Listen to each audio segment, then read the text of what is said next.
Hi, I'm Tim. I am the Tinkering Turtle. Today we're going to do a little work on the Magicycle step-through bike. And the reason I'm doing this is I was looking at my daily riding bike and I noticed that the tread on the rear tire is getting very small. I'm not down to the actual tire yet. I still have some nubs, but it's to the point now that if I let it go, I'm going to have to replace that tire pretty quick. So what I want to do with that bike is I want to change the rubber from the front to the back and the back to the front and see if I can get another 500, maybe 1,000 miles out of that. That bike has 3,700 miles on it, and I need to do some other maintenance to that too. I need to pull the front wheel off and lube the bearings.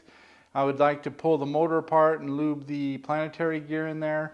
So there's some work I want to do that this fall or winter, and that's going to require that as I'm doing that, it's going to be out of commission and I'm going to need a daily rider. So what I've decided to do is put some upgrades on this. I'm going to swap out the throttle and the grips. I'm going to put a different stem on it so that it raises the handlebars up a little bit.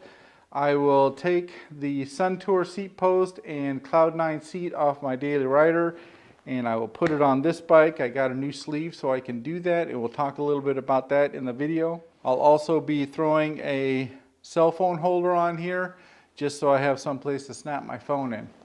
So without further ado, let's get into it.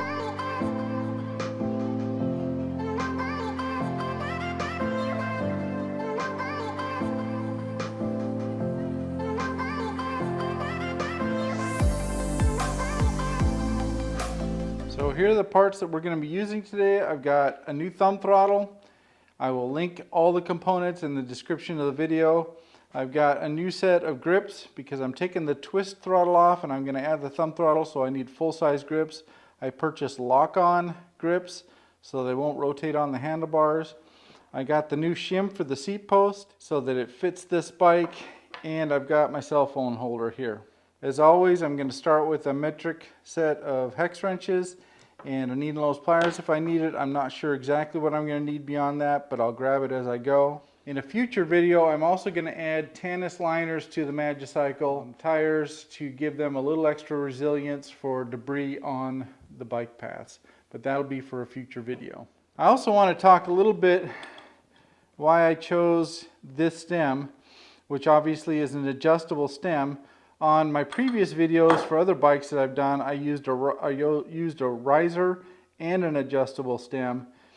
And I talked about the FOMTOR version of it, but I've never actually used it. So I figured as long as I'm doing the work to put this on a new bike, I might as well try this one just so I can compare between the two versions. The thing I liked about the other setup, the riser and the adjustable stem, is you had spacers so you could adjust how tall you wanted the stem to be, or how much you wanted to raise the handlebars based on the length of cables you have.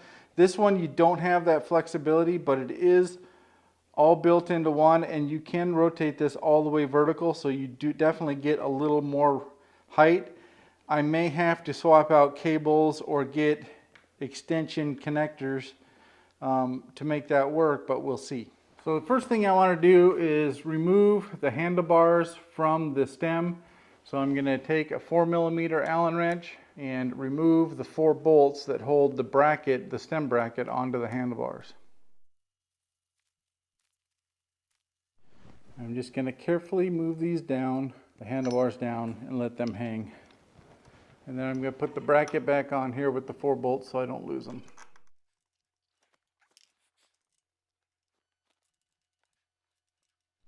Now that the handlebars are removed, I will loosen the side bolts on the stem. You don't need to take these all the way out, you just need to loosen them up so they release the pressure off the bike, the stem that comes up through the head tube on the bike. Once those are loose, I will remove the top bolt. And as you all know, the top bolt sets the tension of the front fork up through the head tube. Now that you've removed the top bolt and you've loosened both these bolts, this should slide up and off. And that removes the stem completely. So it's important to note that you've got a locking mechanism that locks into these teeth on the bottom of this adjustable stem, and that's what locks it into position when you change your angle, is this bolt here. But you may need to loosen the side ones to get it to move freely, which is what I had to do. So I'm going to set this at a 90 degree to begin with, because I need to access the top bolt by removing this piece here. So now that I've got it removed, it's just a little plastic push in. It covers this opening that you'll need to access. You'll need to rotate the side ones so you can access the Allen bolt that's down inside. That gives you, I don't know if you can see this, but it gives you the hole to get all the way through to the Allen bolt that is the top bolt. Okay, now what I'm doing here is I'm going to measure down in to where everything seats, and I'm going to put my finger on the Allen wrench, and then I'm going to move down to the spacer here and make sure that my finger is on the upside of the stem coming out. And I actually removed a spacer so that I get full engagement on the bike shaft or the bike stem. Should be able to just slide this on, and it's a little tricky, but once you slide it on, you need to start the top bolt like this into the star nut that's inside the bike stem, and then just turn it down. You can see this distance here getting reduced, and I've got it pretty much lined up with the wheel. So I say this in every video, and I can't stress enough, don't over tighten the top bolt. The top bolt sets the tension for the fork coming up through the head tube. It does nothing more. If you over tighten it, you can pull the star nut up and out and actually damage the system. You don't want to do that. So what you want to do is tighten it up just enough where when you lift the bike, the wheel rotates nicely, but there's no shake or movement in the bearings in the head tube. So once you get that tension set, and I'm going to tighten it up a little bit more. Now you'll note that I can't really get down because this is too short. So I have to go in this way. If you can't get enough leverage on the Allen wrench this way, use your needle nose pliers or something and add the extra force up at the top.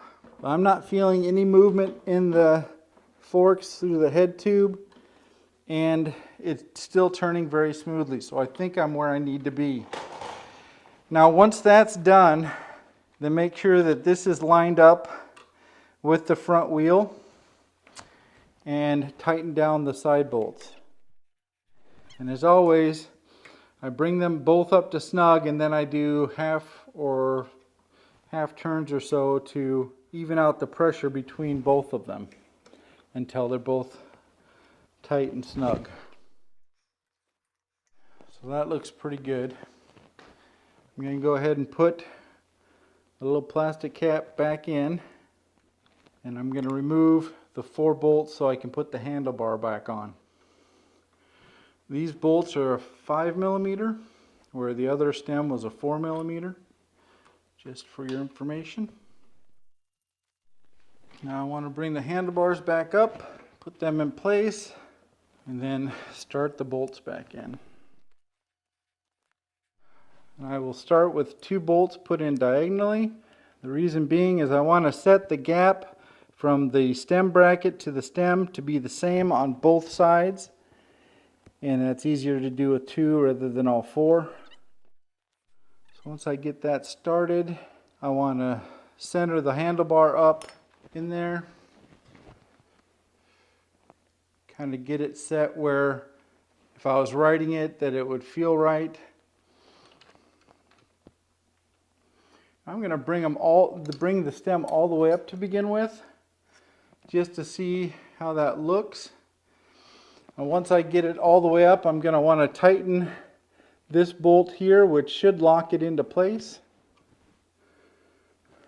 That way it's sitting firm when I go to tighten down those bolts. Get the handlebars rotated this way. I'm going to have to unwrap these and see if I can get enough slack. If I can't get enough slack, then I'll bend the stem down a little bit more. I think that's kind of where I want it.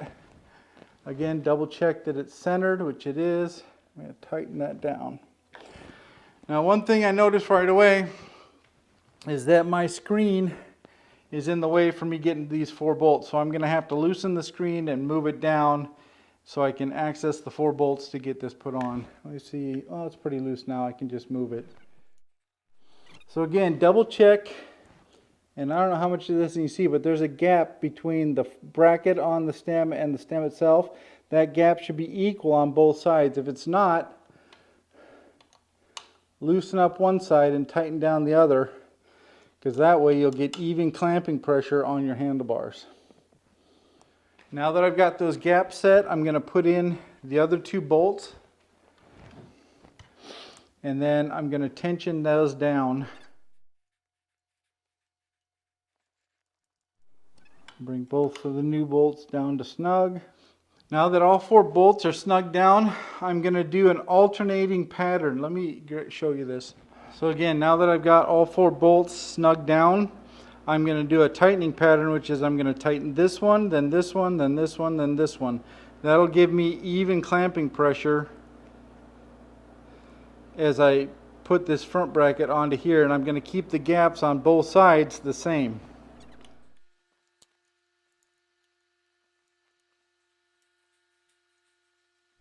Keep in mind these are aluminum parts. You do not want to over tighten them and strip them out. And that's nice and tight. I can rotate the screen back up. Handlebars are in a good position and much taller. I'm a little bit worried about the cable runs at this point, but I think when I unwrap these and rewrap everything, I think it'll be fine. Well, unfortunately, I lost a bunch of video on me replacing the grips and the throttle. So instead of taking it all back off, I'm just going to kind of walk you through what I did. To take off the grips, you can grab them and twist and pull off the handlebar. It's really difficult, but since I was never going to use these grips again, I simply cut them with a blade so I could get them off easier. And then I replaced them with these grips that lock on. So they just slide on easily and then bolt down. And let me show you that. And then they bolt onto the handlebars. The biggest thing is you want to make sure the handlebars are basically flush with the end of the cap here. To do that, you may need to loosen the brake handle and the derailleur and slide it in a little bit. And here's the new thumb throttle. So once you get the derailleur and the brake handle moved in, put back at the proper angle, tighten back down, you'll have the thumb throttle. The way I oriented the thumb throttle is I like the thumb part to come down at about 45 degrees off of horizontal. That way when you push it down, it's just short of vertical, and that's a very comfortable riding position for me. You may like it a different orientation. It's okay, it's no problem. There's just a set screw. Loosen it, turn it, tighten it back down, and you'll get to where you need to be. Then I just tighten up all the bolts to make sure the pad on the ergonomic grip is in the right place, and that the orientation of the brake handle and derailleur are right, so you can easily actuate them while you're riding. Then you just need to plug in the new throttle to the existing wire. Now what you're going to find, this is a 3-pin yellow connector. The throttle needs to be the male part, so the yellow sticks out versus being inside. Inside you're going to see a kind of a way or a key, and then there's a slot in this one. You want to line those up. There's also arrows on the connector. Make sure that you line those up properly and push them straight together. If you don't push them straight together, you can bend over those pins and then you've basically ruined the throttle, so you'd have to buy a new one. Unless you can straighten them out, which is extremely difficult. Okay, on this side I did the same thing. I cut the old grip off instead of twisting and pulling, because I didn't want to do spend the extra energy, and to be honest with you, I don't like those grips anyway, so I'm never going to put them back on. I slid the handle on and made sure the bar came out to the end.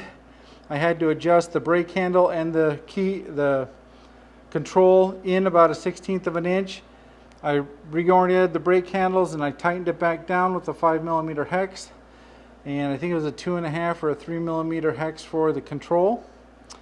And then I tightened down the 2 bolts on the grip, and now they simply won't move. As you ride, the one thing I don't like about the old ones is you ride, these tend to rotate. I don't like that. So I like the lock-on grips, and I will have these in the description of the video. Now that I've got all this resituated, you can put the plastic plugs back in the ends. I'm not going to do it on the left hand side because that's where I like my mirror, but I will do it on the right hand side. And these just press in and give you a nice clean cover for that hole. So now I've reassembled the mirror that I had trouble taking off, and what happens is when you tighten down the bolt on the end, these two pieces expand inside the handlebar. So I usually set it kind of like this and then just tighten this up until it stiffens inside that handlebar. This doesn't have to be overly tight, but once you get it in there with just a few turns, it's nice and tight. Then you just set the tension on it a little bit so you can move it, but it doesn't want to move by itself, so you can see behind you. I love these things. An essential piece of safety equipment is a mirror. You don't want to be turning your head and looking backwards while you're riding. Now, one thing I like to do with all the bikes that I ride consistently is I will put a suspension seat post on them. This is a Suntour NCX. I love this thing. That gives me the extra smooth ride that I'm looking for, along with my Cloud9 seat. The other thing I always do is I buy the Suntour in a 27.2 millimeter diameter, regardless of the bike I'm buying it for. And the reason I do that, because then I can buy an inexpensive shim to make it fit any bike. This seat post is $85 to $110 depending on where you buy it. I don't want to have to keep buying these for new bikes, so what I do is I'll buy a shim that fits the bike and a 27.2 millimeter post. That way I can just transfer this from bike to bike to bike, and it only costs me the cost of the shim, which I think is around $10. Again, this will be, links for all this stuff will be in the description of the video. You all know how to take out the seats. You loosen the cam, you pull the old one out, put the shim on the post. The seat post size for the Magicycle Cruiser is 30.8. So I got a 27.2 to 30.8 shim. And it's just as easy as swapping out as that. Now, I've noticed a lot of people don't know how to set their seat up very properly. And I've read a bit about this online. Typically, you set your seat so it's virtually horizontal and then slightly up or down depending on what your comfort level is. But horizontal is, from what I've read, is most people should do that.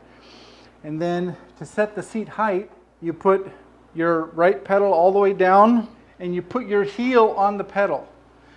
And the reason you put your heel on the pedal is when you sit up on the seat, your leg is straight. That's what you want for your seat height. When you pull the ball of your foot back, you'll see now I have a slight bend in my leg. So that seat height is actually pretty good. And it's straight with the frame, so I'm looking nice. I think I'm going to tighten up this clamp a little bit though.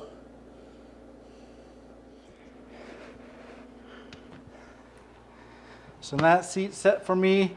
I'll take it out and ride it and double check it and then just make any minor adjustments to get the ride feel the way I want it. Now the last thing I'm going to do is put on my cell phone holder. I like this particular cell phone holder because it has a positive bolt going through it. So when you tighten this thing down, it doesn't lose up. It has an adjuster here and a cup and bowl type situation where you can adjust this around, and it's very solid. You just push the button and it grabs onto the corners of your phone. Squeeze those and it pops right out. So it's a one-hand on and off thing. I really like these. I put them on most of my bikes now. And you just take the bolt out and you wrap it around the post and then put the bolt back in. Get that nice and tight. Get this oriented the way I want and tighten up that adjuster. And that way that sits on there nice and firm. And you'll notice it covers up the control, but I know where the buttons are, so I can just reach under here and do it. If it bothers you, you can slide it down the handlebar some or even put it on the other side. That's kind of up to you. Let me show you what that looks like. So I'm going to loosen the bolt this time.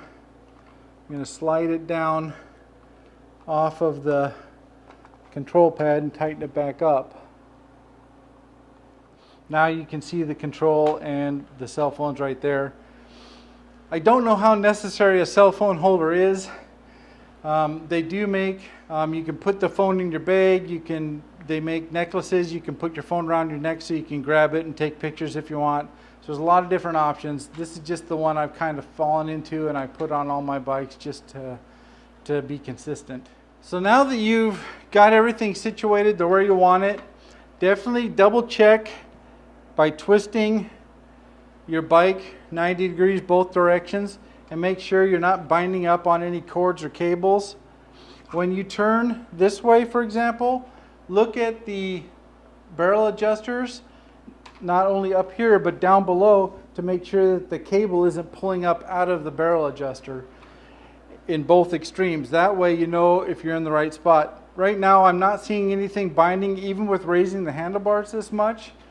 So I'm going to take this wire wrap and I'm going to wrap some stuff up here just to make it look a little nicer, and I think we'll be done. So I finished that. Everything feels nice. I'm going to go take it for a quick ride and just see how it feels to ride on it like this, and we'll give you a quick feedback. So I've got a nice upright seating position. The seat height is nice. Everything feels good.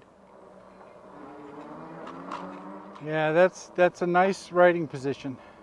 Yeah, every time I ride the Magicycle, I forget how much more powerful it is than some of my other bikes.